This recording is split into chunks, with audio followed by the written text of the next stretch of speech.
Olá amigos, esse é o canal Roberto Kodama, RK Bahia, na verdade. E antes de mais nada, quero dizer que eu tô com um problema na língua que eu não consigo falar direito, tá gente? Mas vou tentar fazer o melhor aqui, porque tem uma informação muito importante para passar para vocês, tá? Saiu um podcast muito interessante no Yahoo, conduzido pelo André Carboni, tá? E com participações dos jornalistas Jorge Nicola e Alexandre Pretzel. Um podcast muito longo, né? Tanto é que eu dividi em três, tá? Em três vídeos para não ficar muito maçante, né? Mas de extrema importância, tá? Falaram do Manchester City, de como que o SAF vai afetar o Bahia, se a torcida vai ter paciência para ficar anos sem dar resultado. Tudo isso eles discutiram nesse podcast. Então iniciaram falando do Manchester City, né, que conquistou o quarto título inglês em 5 anos de Pep Guardiola, né, e tem como grande destaque aí o Kevin De Bruyne, né, Kevin De Bruyne, baita jogador, né, fez um jogo emocionante contra o Aston Villa, né, Aston Villa.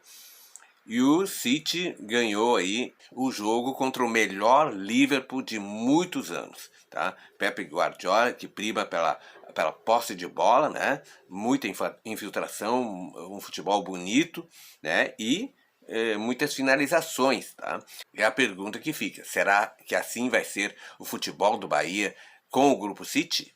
E aí começaram falando, né, que o City contrata de forma cirúrgica, né, paga uma fortuna por um Grealish da vida, né, buscou Haaland também, pagando uma fortuna, né. O City busca jogadores jovens, promissores, abaixo dos 25 anos, mas que custa muito caro, que ainda tem algo a ser aprimorado pelo Guardiola trabalhar. Jogadores aí como Bernardo Silva, como Sterling, como De Bruyne, né? De Bruyne, o Jesus, o próprio Jesus, né? Ele pega esses jogadores, o Grupo City, para moldar, né, o Pep Guardiola a seu estilo de jogo. E cita aí o Red Bull Bragantino, tá? O mesmo estilo, a mesma filosofia do Red Bull Bragantino em relação ao Bragantino, tá? O Red Bull no caso, né? Investir em jogadores jovens como Elinho, como Arthur, como o Claudinho, né? Diferente do Corinthians, que já traz jogadores prontos como o William, o Renato Augusto, o Paulinho, que dão qualidade ao time, mas sem nenhum retorno financeiro. E aí fizeram muitos questionamentos, né? A situação com o Bahia. Fará o Grupo City da mesma forma com o Bahia? Apostar em jogadores jovens e promissores? Essa era a questão principal do podcast, inclusive, tá? E outra situação, de onde vem o dinheiro do Grupo City? É um dinheiro limpo? Sabe-se que os Emirados Árabes são 7 estados governados por 7 famílias reais, né? E o mandatário é o Emir Sheikh Mansour, de 41 anos, tá? É membro da família real de Abu Dhabi. Tá? O petróleo é das famílias reais, né? E o dinheiro não é lavado, não tem origem obscura. Tá? O dinheiro é do petróleo, que é da família real. E se o petróleo é da família real, né, eles investem essa grana onde eles bem entenderem, né, onde eles quiserem. E eles resolveram investir no Grupo City, tá? Entre outras coisas, obviamente, né? E a pergunta que fica, né, esse dinheiro faz mal para o futebol? A verdade é que o Real Madrid também faz coisas parecidas, né? Não é apenas o Grupo City, o Manchester City que faz, né? Veja o exemplo do Mbappé. Vocês sabem quanto que o Mbappé ganha por mês? Você sabe quanto ele ganha por mês? 44 milhões. Isso dá 1,5 milhão por dia. É um absurdo isso, né? Na verdade é o PSG, né? Inflacionou o mundo do futebol. O próprio Barcelona, né? Mais de 100 milhões pelo Felipe Coutinho. Né? Não são santos igual, não tem mocinho nesse meio, disse o Alexandre Pretzel. Na verdade, ninguém está preocupado em saber de onde vem o dinheiro. Não, os caras querem título, os caras querem futebol bonito, futebol eficiente, né? O que aconteceu com o Mbappé é realmente um absurdo, mas são mercados à parte, né? Tem muita gente que implica com o Manchester City por causa da origem do dinheiro. Mas o Manchester City, com a chegada do Grupo City dos Emirados Árabes e com contratações e investimentos aí muito bem feitas, né, se transformou num clube bem sólido e que empresta ao futebol aí um estilo de jogo bonito e principalmente eficiente.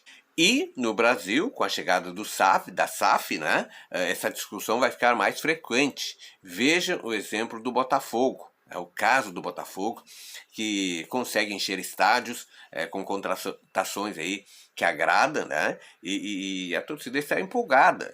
E a torcida do Bahia também está empolgada aí com a chegada do Grupo City, está ansiosa, na verdade. E o Cruzeiro é líder da Série B, né? Apesar dos investimentos não terem sido tão grandiosos, foram investimentos mais suaves, né? Futebol hoje é negócio, né? Então não tem santo nesse negócio aí. E o Bahia, com o Grupo City, a ideia do Grupo City é o Bahia se torne um dos 6 melhores do país, né? E não resta dúvida que o Grupo City tem dinheiro, tem muito dinheiro. Quando o Manchester City tentou contratar o Harry Kane, né, 150 milhões de euros. Tá? Guardiola disse, nós temos dinheiro. O City tem dinheiro, o Grupo City tem dinheiro, então dinheiro não é o problema. O problema é que o Tottenham não aceitou negociar. Então esse negócio de onde vem o dinheiro é hipocrisia, lembrou o Pretzel. E olha a situação do Mbappé no PSG, 100 milhões de euros por temporada, o que dá 530 milhões de reais por ano, 44 milhões de reais por mês, né? 1,5 milhão de reais por dia, tá? E ainda dão a ele o direito de escolher com quem ele quer trabalhar. Olha só, que situação, hein? Mas a verdade é que quem aceitou pagar concordou, né? Então não tem o que fazer. E todo mundo acha que é um absurdo que ele ganha, né? Imagina 1,5 milhão por dia. 1,5 milhão por dia ganha o Mbappé no PSG. Mas as duas partes concordaram, então tá tudo certo, né? E se tem alguém para pagar, não é nós que vamos dizer tá errado ou que é um absurdo. O problema maior, né? Como é que fica a situação do técnico, com o zagueiro ganhando 2 milhões e o Mbappé ganhando 100 milhões por mês? Ao que o Nicola disse, mas o técnico vai ser escolhido pelo Mbappé. Deram poder para o Mbappé escolher com quem ele quer trabalhar. Técnico, diretor de futebol.